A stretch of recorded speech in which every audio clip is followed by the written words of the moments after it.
12 नवंबर 1996 USA का एक plane C-141 America के शहर से दिल्ली की तरफ आ रहा था। प्लेन के पायलट को अचानक बादलों में एक बहुत तेज़ रोशनी नज़र आई और जैसे जैसे प्लेन आगे की तरफ बढ़ता था ये रोशनी मज़ीद और तेज़ होती जाती थी।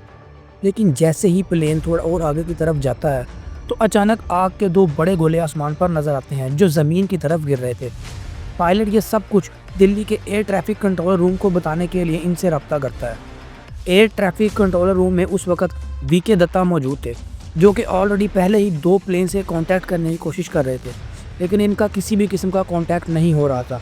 एयर ट्रैफिक कंट्रोलर वालों के ख्याल में भी नहीं था कि ये जिन दो प्लेन से कांटेक्ट करने की कोशिश कर रहे हैं वो हवा में 14,000 फीट की बुलंदी पर टकरा कर तबाह हो चुके हैं और जो यूएस पायलट ने आग के शोले देखे थे वो इन्हीं दोनों प्लेन्स के थे। ये कहानी है इंडिया के सबसे भयानक एयर कोलिजन की, जो कि इंडिया के शहर दिल्ली से 100 किलोमीटर दूर हुआ था और तकरीबन 350 लोग इसमें मारे गए थे।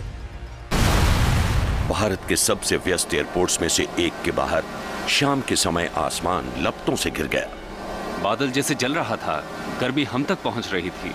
प्लेन के धधकते हुए अवशेष गिरने लगे। ये खौफनाक क्रैश था। 12 नवंबर 1996 दिल्ली के इंटरनेशनल इंदिरा गांधी एयरपोर्ट से सऊदी अरब एयरलाइन की फ़्लाइट 763 उड़ान भरती है। ये बोइंग 747 कमर्शियल तैयारा था। इस प्लेन में 289 पैसेंजर और 23 लोगों का क्रू मेंबर था, यानी टोटल 312 लोग इस प्लेन में थे। ये पैसेंजर सऊदीया में वर्कर थे जो अपनी नौकरियों पर जा रहे थे। इसके अलावा इस जहाज़ में नेपाली और 2 अमेरिकन सिटीजन भी मौजूद थे। ये प्लेन इंडिया के एयरपोर्ट से सऊदी के तेहरान एयरपोर्ट पर जा रहा था। शाम के तकरीबन 6:32 पर यह प्लेन टेक ऑफ करता है। बिल्कुल ठीक इसी वक्त कजाकिस्तान की फ़्लाइट 1907 शिंकित एयरपोर्ट से दिल्ली एयरपोर्ट के लिए उड़ती है। ये एक 76 TD एयरप्लेन था जिसको रशिया ने बनाया तो मिलिट्री एयरक्राफ्ट के लिए था, लेकिन बाद में कुछ चेंजिंग कर इसको कमर्शियल एयरप्लेन बना दिया गया था, जो कि सिविलियंस के लिए इस्तेमाल होने लगा था। इस प्लेन में टोटल 37 लोग मौजूद थे, जिसमें 27 पैसेंजर और 10 क्रू मेंबर्स थे। ये दोनों फ्लाइट सेम एयरवेज पर थी और दोनों ऑपोजिट डायरेक्शन में जा रही थी। इन दोनों प्लेन को कंट्रोल करने की ड्यूटी वीके दत्ता को दी गई थी, जो कि दिल्ली एयरपोर्ट पर एयर कंट्रोलर थे।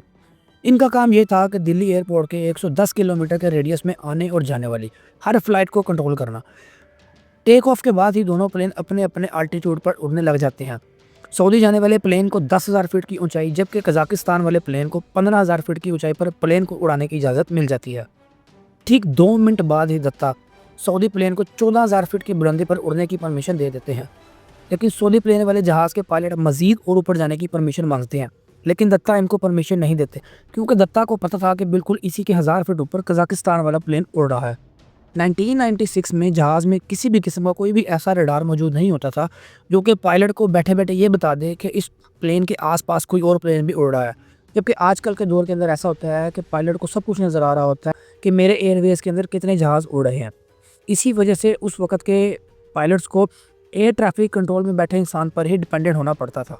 लिहाजा इसी वक्त Delhi air traffic controller room से वीके दत्ता कजाकिस्तान वाले प्लेन को भी सिग्नल भेजती हैं कि प्लेन को 15,000 फीट की बुलंदी पर रखना है। और यहाँ कजाकिस्तान वाले प्लेन के पायलट को यह इंस्ट्रक्शन भी दी जाती है कि सऊदी अरब की फ़्लाइट आपसे सिर्फ 8 मीटर दूर है, जो कि 14,000 फीट की बुलंदी पर उड़ रही है, और अगर आपको वो कहीं भी दिखे तो हमें रिपोर्ट करें। लेकिन ठीक 1 मिनट बाद ये दोनों प्लेन आपस में टकरा जाते हैं। दोनों प्लेन के लेफ्ट विंग्स आपस में टकरा कर क्रैश हो जाते हैं। सऊदी अरब वाला प्लेन तो क्रैश के फ़ौरन बाद ही आउट ऑफ कंट्रोल हो जाता है और अपनी नोज़ के बल नीचे आने लग जाता है, यानी वर्टिकल पोजीशन के अंदर नीचे आने लग जाता है और ज़मीन की तरफ गिर जाता है। दूसरी तरफ कजाकिस्तान वाला प्लेन भी इस हादसे को बर्दाश्त नहीं कर पाता और वो भी अपना बैलेंस खो बैठता है और ज़मीन की तरफ गिरने लग जाता है। जिन लोगों ने अपनी आंखों से ये सीन देखा था उनके लिए ये सीन बहुत ज़्यादा ख़तरनाक था। आसमान में हर तरफ लाल रंग और एकदम दोनों प्लेन्स टकरा गए और फिर ज़मीन पर ऐसे गिरे जैसे कोई रॉकेट गिरा हो। इतना बड़ा धमाका। सऊदी प्लेन जहाँ गिरा वहाँ एक दरख्त था और बाद में इसी दरख्त पर लोगों की डेड बॉडीज़ भी मिली थी। लेकिन यहाँ अच्छी बात यह थी कि ये दोनों प्लेन्स खुले मैदानों में गिरे थे, इसीलिए गिरने की वजह से कोई और जानी नुकसान नहीं हुआ था, क्योंकि अगर मज़ीद आबादी वाले एरिया के अंदर ये प्लेन गिरते तो मज़ीद जानी नुकसान होने का ख़तरा था। ये दोनों प्लेन एक दूसरे से 7 किलोमीटर के फासले पर गिरे थे। इस हादसे में प्लेन में बैठे लोगों में से कोई भी सर्वाइव नहीं कर सका था और कुछ लोगों की तो डेड बॉडीज़ भी नहीं मिली थी। सऊदी प्लेन 1135 किलोमीटर की स्पीड से वर्टिकल पोजीशन में ज़मीन पर गिरा और प्लेन का अगला हिस्सा जिसे कॉकपिट कहते हैं वो 10 मीटर तक ज़मीन में गड़ गया था, जिसे बाद में खुदाई के वक्त निकाला गया।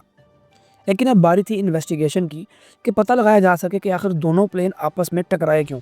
इसके लिए एक बेंच बिठाया गया और जल्दी से जल्दी जहाज़ के ब्लैक बॉक्स को ढूंढा गया ताकि पता चल सके कि क्रैश के वक्त एग्जैक्ट प्लेन की स्पीड क्या थी और इसके पायलट की आपस में डिस्कशन क्या थी। इसके अलावा पायलट के एयर ट्रैफिक कंट्रोल रूम से की गई सारी बातें भी इस ब्लैक बॉक्स के अंदर रिकॉर्ड होती है, तो ये भी पता चल सके। और फिर ब्लैक बॉक्स को ढूंढ लिया गया और एक्सपर्ट के पास भेज दिया गया। इस इन्वेस्टिगेशन के दौरान दत्ता पर तमाम उंगलियां उठाई जा रही थी और दत्ता को कस्टडी में भी ले लिया गया था, क्योंकि ये एक वाहिद शख्स था जो इन दोनों प्लेन्स को ऑपरेट कर रहा था।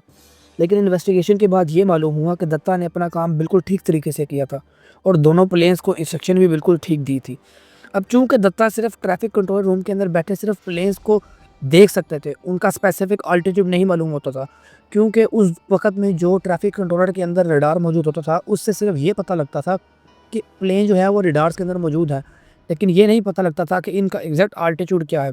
बेसिकली उस वक्त में जो यूज़ होता था उसको हम कहते थे प्राइमरी रडार, जिसके अंदर जो है वो एक डिश लगी होती थी ट्रैफिक कंट्रोलर रूम के ऊपर, और उस डिश से सिग्नल जाते थे प्लेन्स पे और फिर रिफ्लेक्ट होकर सिग्नल वापस आते थे, जिससे ये पता लग जाता था कि प्लेन किस जगह पर मौजूद है, लेकिन स्पेसिफिक अल्टीट्यूड नहीं पता लगता था। जबकि अब जो है वो सेकेंडरी रडार यूज़ होती हैं और इसके अंदर एक बाकायदा बॉक्स होता है जो कि एरोप्लेन के अंदर जो है इंस्टॉल होता है, और जब फिर डिश जो है वो एरोप्लेन पर सिग्नल ड्रॉप करती है तो जब वापसी पर प्लेन जो है वो उस डिश की तरफ सिग्नल ड्रॉप करता है तो उससे एग्जैक्ट उसका एरोप्लेन का कोड, एरोप्लेन की स्पीड और उसकी डायरेक्शन सब कुछ पता लग जाता है।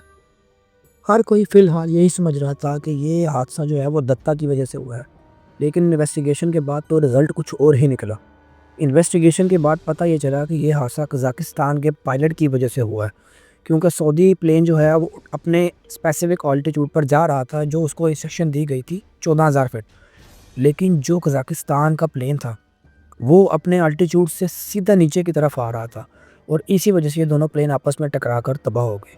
इसके बाद इन्वेस्टिगेशन की रिपोर्ट के मुताबिक ये भी कहा गया कि कज़ाकिस्तान के प्लेन की गलती ये थी कि चूँकि सऊदी के अंदर जो है वो सिर्फ पायलट ही थे जो कि डायरेक्ट जो है वो एयर ट्रैफिक कंट्रोल रूम से कांटेक्ट में थे, जबकि जैसा कि मैंने आप लोगों को पहले बताया कि कज़ाकिस्तान का जो प्लेन था वो बेसिकली एक मिलिट्री एयरक्राफ्ट था, और मिलिट्री एयरक्राफ्ट के अंदर ऐसा होता है कि 2 पायलट्स होते हैं और साथ में एक रेडियो कंट्रोलर पर्सन होता है जो कि पायलट को इंस्ट्रक्शन देता है, और रेडियो कंट्रोलर पर्सन का डायरेक्ट रब्ता होता है एयर ट्रैफिक कंट्रोल रूम से। अब हुआ ये था कि वीके दत्ता का जो कॉन्टैक्ट था वो था रेडियो ऑपरेटर से, और रेडियो ऑपरेटर जो है वो पायलट्स की बैक पर बैठा होता है और उसको एग्जैक्ट ये नहीं पता होता कि जहाज़ जो है वो कितनी ऊंचाई पर उड़ रहा है। उसको ये सब देखने के लिए पायलट के कैबिन के अंदर झांकना पड़ता है, और जहाज़ के कैबिन के अंदर भी एग्जैक्ट ये नहीं मालूम होता कि जहाज़ कितने अल्टीट्यूड पर उड़ रहा है। इसी वजह से ये हादसा पेश आया, क्योंकि ट्रैफिक कंट्रोलर रूम से जो इंस्ट्रक्शन दी जा रही थी रेडियो ऑपरेटर को वो समझ ही नहीं आई थी सही तरीके से, और उन्हें यह लगा था कि शायद 8 मीटर की बुलंदी पर जो है वो सऊदी प्लेन जा रहा है, इसी वजह से उन्होंने 14,000 फीट की बुलंदी पर आना है, और फिर यही हुआ। कज़ाकिस्तान का प्लेन 14,000 फीट की बुलंदी पर नीचे आता गया और आपस में दोनों टकरा गए। इसके अलावा इन्वेस्टिगेशन के दौरान एक चीज़ ये भी पता लगी कि जो कज़ाकिस्तान के पायलट और रेडियो ऑपरेटर था, इनकी आपस में कम्युनिकेशन जो थी वो भी इतनी स्ट्रॉन्ग नहीं थी, क्योंकि ये टूटी-फूटी इंग्लिश बोल रहे थे, मतलब कि किसी को सही तरीके से इंग्लिश भी बोलना नहीं आती थी। इसी वजह से ऑपरेटर कुछ और समझ रहा था और पायलट को कुछ और इंस्ट्रक्शन दी जा रही थी, और बस इस छोटी सी कन्फ्यूजन की वजह से, इस छोटी सी गलती की वजह से जो है वो इतना बड़ा हादसा पेश आ गया। इसके अलावा मैं यहाँ आपको एक बात और बता दूँ कि एयरप्लेन्स के जो रास्ते होते हैं उनको बेसिकली हम कॉरिडोर्स कहते हैं। कॉरिडोर बेसिकली ऐसे रास्ते, कॉरिडोर की मिसाल आप इस तरीके से ले सकते हैं कि जैसे रोड होता है जिसके ऊपर 2 जो हैं वो रोड होते हैं, एक रोड आने का होता है और एक रोड जाने का होता है, और जहाँ से दोनों ट्रैफिक मतलब एक ही रोड से ट्रैफिक आ भी रही हो और जा भी रही हो उसको हम सर्विस रोड कहते हैं। बेसिकली उस वक्त में जो था वो कॉरिडोर ऐसा ही था, एक सर्विस रोड के तरीके से, एक ही रास्ते से जो है वो प्लेन आते थे और जाते थे। अब ऐसा नहीं था कि दिल्ली एयरपोर्ट पर सिर्फ ये एक ही कॉरिडोर था, इसके अलावा भी 3 और कॉरिडोर थे, लेकिन वो मिलिट्री ने अपने यूज़ के अंदर लिए हुए थे। तो इस हादसे की कुछ वजह एक कॉरिडोर का होना भी था, क्योंकि उसी एक रास्ते से सऊदी प्लेन जा रहा था और कज़ाकिस्तान का प्लेन आ रहा था। अगर ये कॉरिडोर अलग-अलग होते तो कभी ये दोनों प्लेन आपस में एक दूसरे के सामने ही ना आते और इतना बड़ा हादसा ही ना होता। खैर आज जो है इंडिया ने इस हादसे के बाद अपने एयरवेज़ के अंदर, अपने कॉरिडोर्स के अंदर बहुत ज़्यादा चेंजिंग की है और आई होप सो कि आज के बाद दोबारा इस तरह का कोई भी हादसा जो है वो वाक़या पज़ीर नहीं होगा। आप लोगों का इस बारे में क्या ख़्याल है? कमेंट सेक्शन में अपनी राय का इज़हार ज़रूर कीजिएगा। आई होप सो कि वीडियो आपको अच्छी लगी होगी। वीडियो अच्छी लगी हो तो लाइक, चैनल पर न्यू है तो इसको सब्सक्राइब और वीडियो को शेयर ज़रूर कीजिएगा। मिलते हैं अगली वीडियो में, तब तक के लिए अपना बहुत सारा ख्याल रखिएगा। अल्लाह हाफ़िज़।